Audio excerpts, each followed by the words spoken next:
बडगाम में विरोध प्रदर्शन हुआ, लेकिन इस विरोध प्रदर्शन में हिंसा भी देखने को मिली।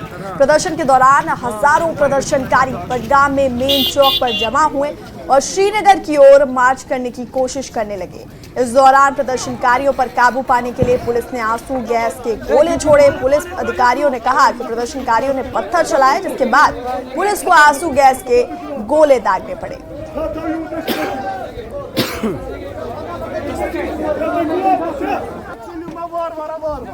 तो ये दो तस्वीरें हम आपको दिखा रहे हैं जहां पर ईरान पर हमले के विरोध में ये प्रदर्शन हो रहा था। बडगाम में प्रदर्शन के दौरान ये हिंसा देखने को मिली, जहां हजारों प्रदर्शनकारी बडगाम में मेन चौक पर जमा हुए और श्रीनगर की ओर मार्च करने की कोशिश करने लगे। और इसी दौरान प्रदर्शनकारियों पर काबू पाने के लिए पुलिस ने आंसू गैस के गोले छोड़े।